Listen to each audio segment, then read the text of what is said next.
What are the major changes that the new H1B final rule brings into the H1B system? First of all, they did this rule and they made sure they do this before Trump comes, so there's more flexibility and Trump can't get rid of this program. They codified some of USCIS stuff in there to make this rock solid. So the one and the first major change is, for the first time, somebody who's one of the owners of the company can file for his own H1B now.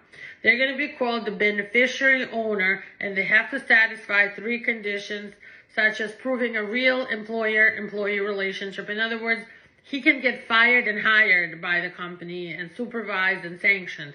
2 is bona fide position. This has to be a real position, not just a fake position on paper. And 3 is the company has to comply with DHS visits, requests for evidence, and provide real, accurate information.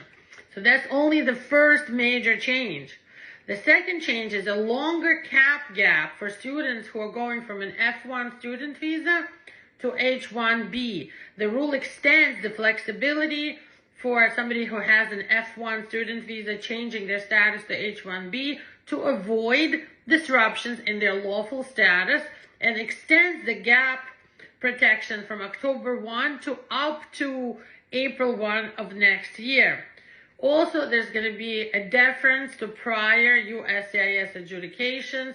So if you got an extension petition involving the same parties and same facts, they will go with a prior determination. They're not going to revisit the whole thing for any time you file for an extension. They're just going to approve it.